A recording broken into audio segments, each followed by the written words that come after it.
If you can hear my voice, you've got work to do. You've got a destiny to fulfill. You've got a purpose to walk into. You've got a test to pass. You've got dots to connect, rooms to walk in, stages to stand on, and tables to sit down at. We all want to do something. We all want to be somebody. We all want to go somewhere. Let's dispense with the painful conversations of what happened in your past. Celebrate the lessons that you learned in your past. Unpack the gift of the present and let the future be your motivation. Everybody is looking to manifest. We're all looking to manifest something. We'll lose sleep to manifest, and we'll work 2 or 3 jobs to manifest, and we'll study for hours in a day to manifest. We are all looking to manifest something. And so there are a few things that we have to understand in order to manifest this future. The future, when it is no longer a distant dream, some possibility, some idea, but it's a very present target. All of a sudden, everything changes. And so you may be average, you may be ordinary, but you have the opportunity every single day to make extraordinary decisions. And what you do today will determine your future. The future is very expensive. The currency to get to the future, the bridge that we build, it is built on your daily decisions, your habits, your programming, the way that you think, the way that you talk, the way that you walk, blood, sweat, tears, sacrifice, people that you have to let go, sleep that you have to lose, multiple jobs that you have to work, hours on end of study, beating on your craft every single day. It's not easy, but it's worth it. I don't know your name, but I know you have a dream. I don't know where you're from or where you're listening to me. You may be listening to me in your closet, your bedroom, the gym, the car, the bus, the train, the plane. I don't know where you're going, but I know you are going somewhere. You've got a destination. People that make excuses are not connected to their destination. They don't have an end game. They don't have a goal. You have allowed yourself to become a weak link covered under the blanket of excuses. But I'm just wondering if there's anybody here that has a dream. And if you've made your excuses bigger than your dream, the time is now to apply pressure. It may not be easy, but it's not impossible. This is not a I feel like it today. This is not a I'm motivated for a week. This is an every single day mentality. You may have to work 3 jobs. You may have to lose sleep. You may have to go to college and raise 5 children and still maintain your marriage and work your side hustle. I don't know what your story is, but if you will keep a no excuse mentality, then the sky is not your limit. The sky is your starting point. This is an every single day mentality. I never get turned off. Every single day, I want my destiny. I want my dream. For anyone watching who doesn't happen to know, like me, when I say I hid my hand, I can't say that enough. I can't stress that enough. I almost got arrested at the Washington Monument when I was in middle school because I refused to take my hand out of my pocket for the security guards.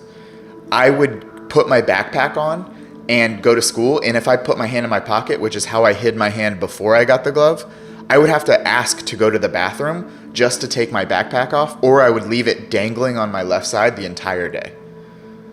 I would skip school if I couldn't find the glove, and my parents knew how attached I was to it, and it wasn't a problem. It was so bad that everything involved hiding my hand. My entire life revolved around hiding my hand. So that moment of being able to post on YouTube and just kind of show the world was for me. It was for me to be open, me to accept that this is me.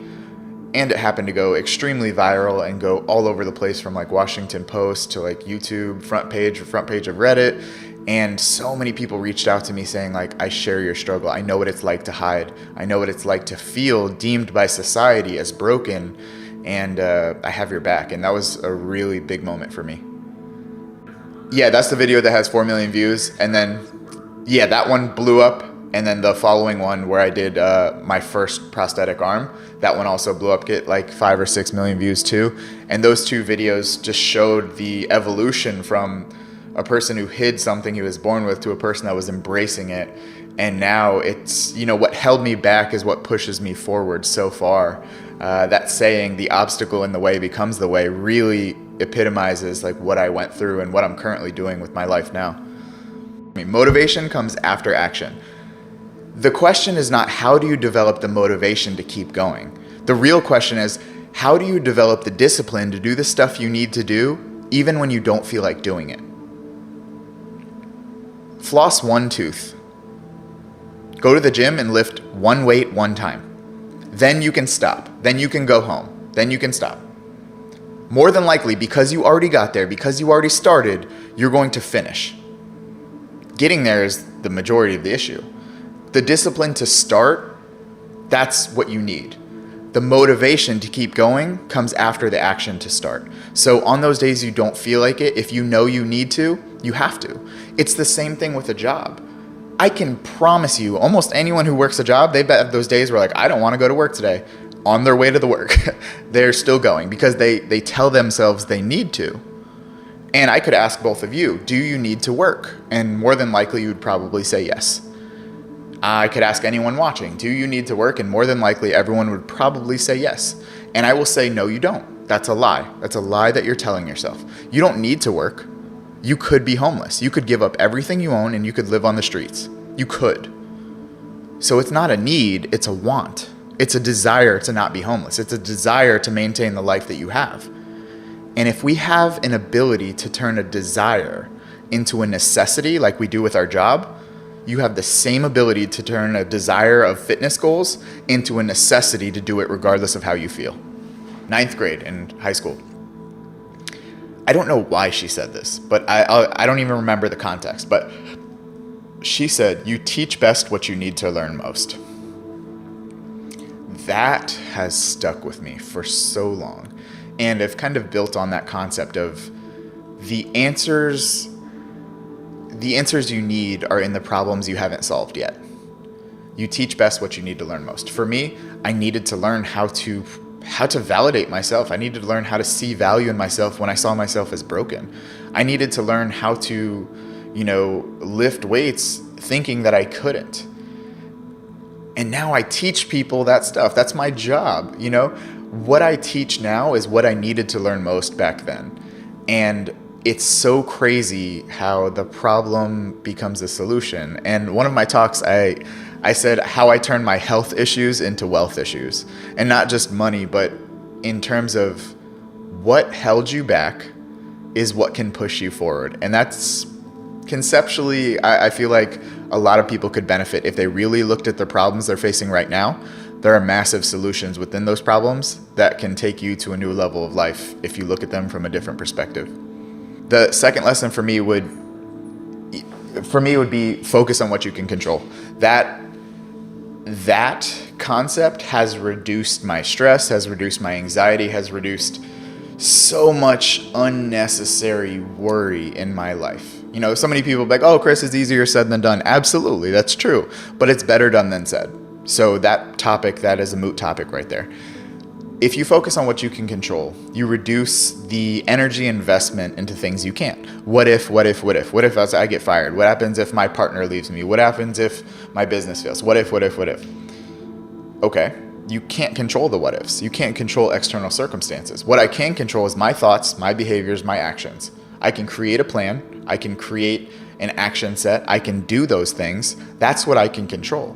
So when I stop focusing on living life in the back seat and take the driver's wheel of responsibility, and not just responsibility, but responsibility, the ability to respond to anything that happens to me, my life got a lot better. So now I choose to focus on what I can control and not what I can't. No, catch that. Wealth is a mindset, it's not a dollar amount. The wealthy do what the poor won't do. But the problem with many of you is that you got fooled, you got complacent, you got lazy. Somewhere along the line, you lost your enthusiasm, your optimism. You lost your hunger. So we're gonna talk about the wealthy in a minute. I want you to write it all down. I told you I wake up at 3 o'clock in the morning. I am willing to do what others are not willing to do so I can live like others will never live. Somebody say you get up at 3 o'clock in the morning. Why wouldn't I? Why wouldn't I get up at 3 o'clock? Our ancestors was getting up at 3 or 4, picking cotton. Oh, you thought they was getting up at 9. You thought they was like, you picking cotton today? Oh, we're gonna start at 9. We're gonna start at 9 a.m. It's gonna just let the sun come up, and then once the sun comes up, we're gonna, oh, you're sick? Oh, you get a sick day. If you want your future, then you are going to have to get acquainted with pain, with discomfort, with inconvenience. Because hunger is the only thing that's going to give you the power to persevere through that pain. Here's what's crazy. In the 1800s, I had to have a certain work ethic just to survive. And you have the opportunity to become multi-millionaires, billionaires, and your work ethic is worse than the people who was forced to work. People tell me, I'm a boss. You're not a boss. You can't even make yourself get up. You got a t-shirt on, I'm a boss, but you getting up at 8:30, 9 o'clock. Bosses are up watching the 3 o'clock news. Some of you didn't even know the news came on at 3 o'clock. Because you watched the 6 o'clock news. You thought that's what the first one. The first news is at 3 a.m. That's the one Warren Buffett on. No, you're saying Warren Buffett is Warren Buffett because he's a white male. Warren Buffett is Warren Buffett because of where he grew up. Warren Buffett is not Warren Buffett because of where he grew up. Warren Buffett is Warren Buffett because what he does. He reads 6 hours a day every day. That's 42 doggone hours a week. So when Warren Buffett makes a decision, he makes a very wise decision. Why? Because he's making it off of 42 hours of reading. You hadn't read nothing. You making decisions off the Housewives of Atlanta. Warren Buffett is binging on, I was in the room with Warren Buffett. He said he was reading the financial report of GM in 1956. Why? Because that was their best year. He's binging on GM's financial records from 1956, and you binging on Power. But now you saying, hey, racist. They ain't racist when you watching Power, though. I don't care if you gotta listen to me 1,000 times. I need you to get crystal clear about your future. Because the only reason why you are here, the only reason why you're alive is because you have work to do. Come on, talk back to me. You are not a boss because you got all day to do whatever you want to do, and the most you can do is go to work for somebody that you don't like and you don't care for and dog them out and complain about them when they're giving you a check. They guaranteeing you a check, they making sure you got health care, and you dogging them out. If you don't like what they doing, why are you still there? Go get your own job.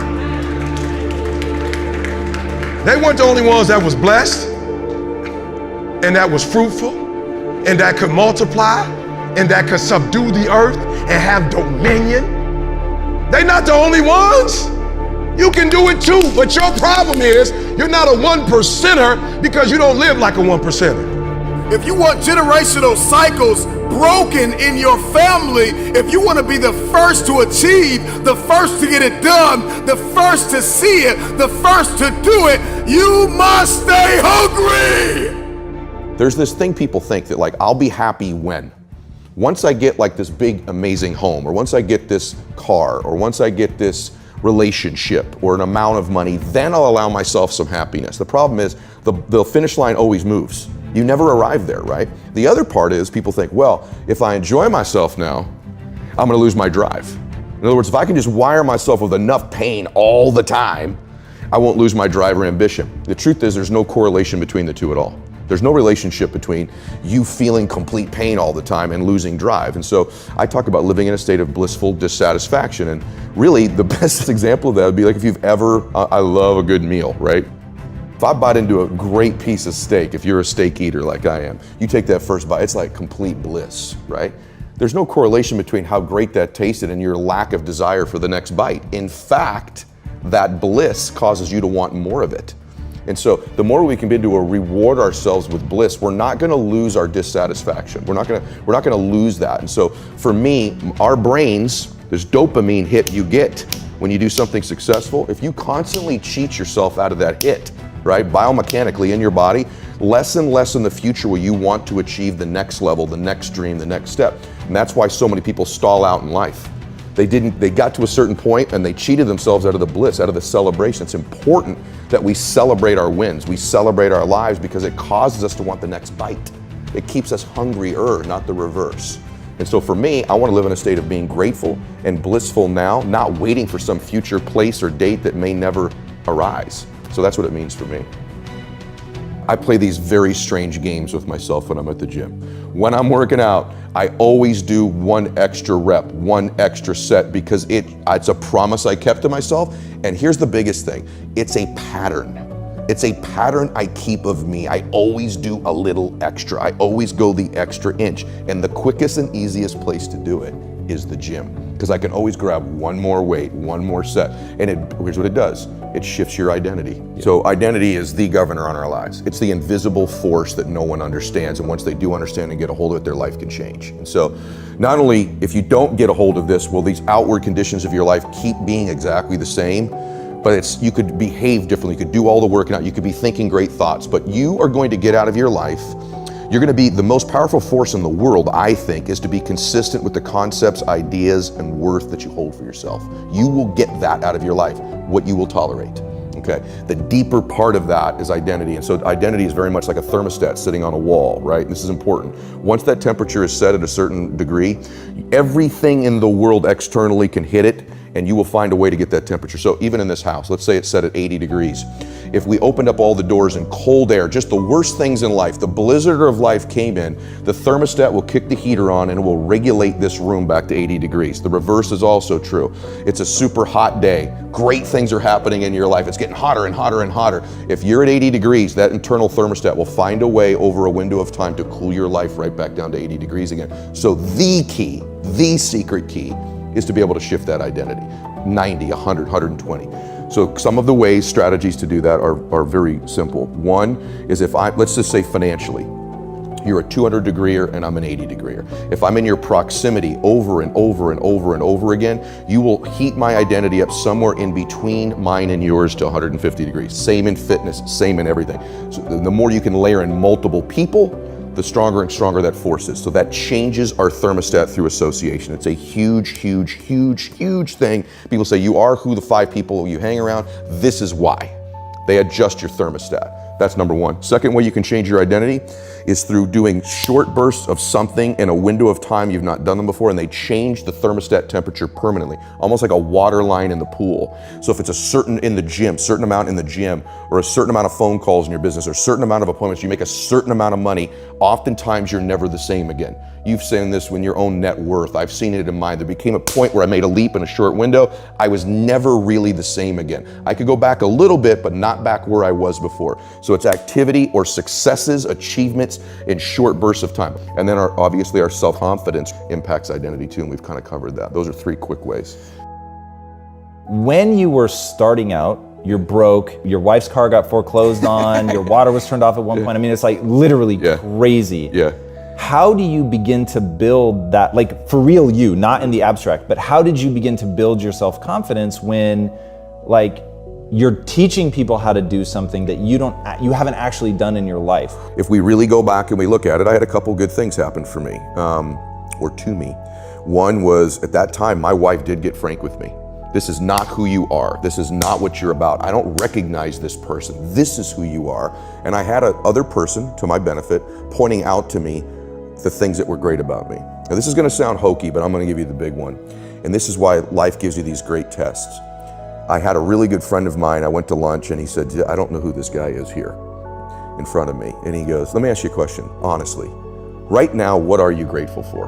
And at the lunch I said, jack shit, nothing, brother. There's nothing good in my life right now. And I'm not exaggerating this to you when I tell you this, and this is a factual story. As I'm mouthing these words, 2 people walked in with an older man. Both of them clearly were fighting cancer somehow. Both had lost their hair. One of the ladies had a bonnet on, and they were barely moving in. Both walked by our table and gave me the most warm greeting, the warmest smile as a stranger.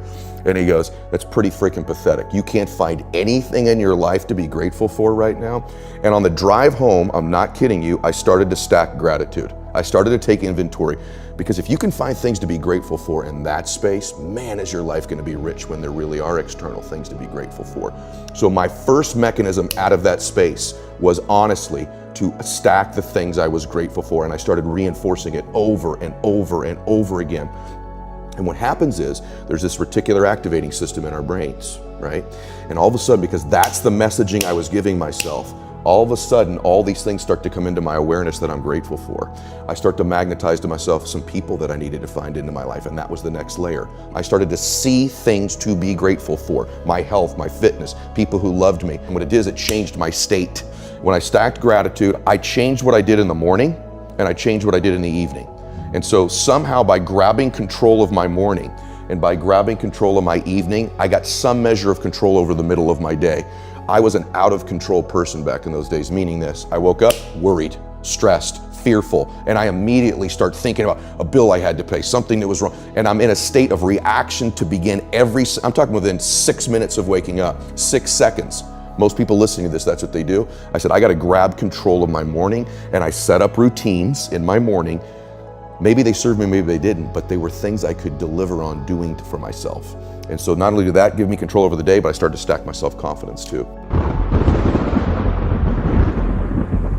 They say a mind is a terrible thing to waste. The mind is so powerful. It's so unique. It can do many things.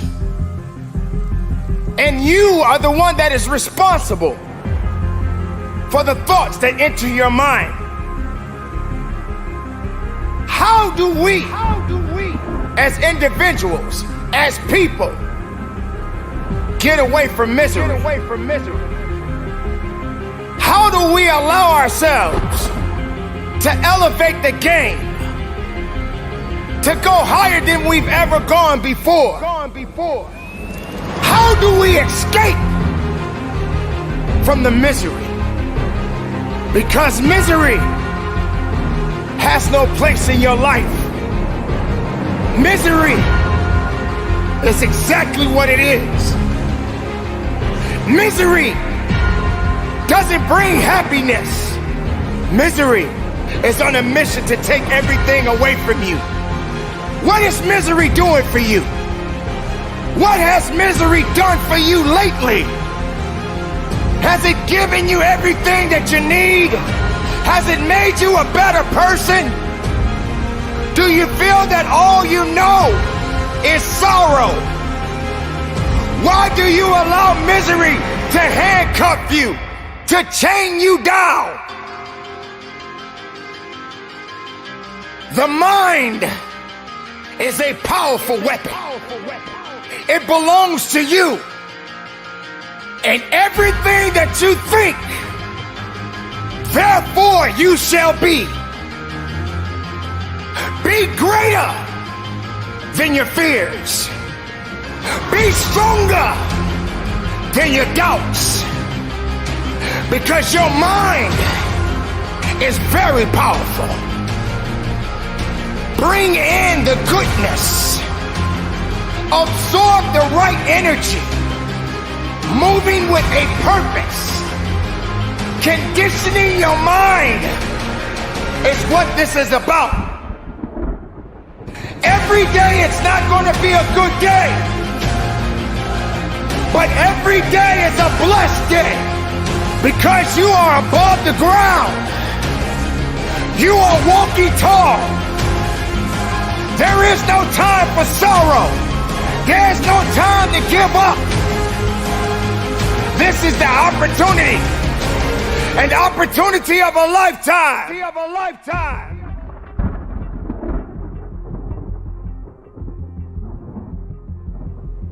Make your mind matter. and put aside the things that don't matter. Misery, it will continue to do all that is necessary to succeed. But the time has come for you to succeed, for you to believe, for you to stand tall, for you to understand that you got a mission, and your mission is not done yet. Today is that day. And when and if tomorrow comes for you, be even more powerful. Be stronger than you've ever been. Rectify in yourself. Believe in yourself. Keep that faith in yourself. Don't let the outside interference stop your growth. Don't let those that doubted you and said that you did not have it hold you back. Don't let the losses keep you down. Because if you're down, how would you understand what it means to get up? What is good about being miserable? Resurrect yourself from the pit of darkness, because misery doesn't have the right to control your life, your mind, your abilities, your faith within yourself is all that you need. The steps that you take in your life, it's a process within itself. It won't be easy, but you don't deserve easy. Easy is not something that you should be looking for. Embrace all of the challenges that are necessary, but you continue to fight forward. You continue to believe in yourself. When the rest of the world says no to you, you say yes to yourself. You say yes, I believe. You say yes, I can do it. You say yes, nothing can stop me.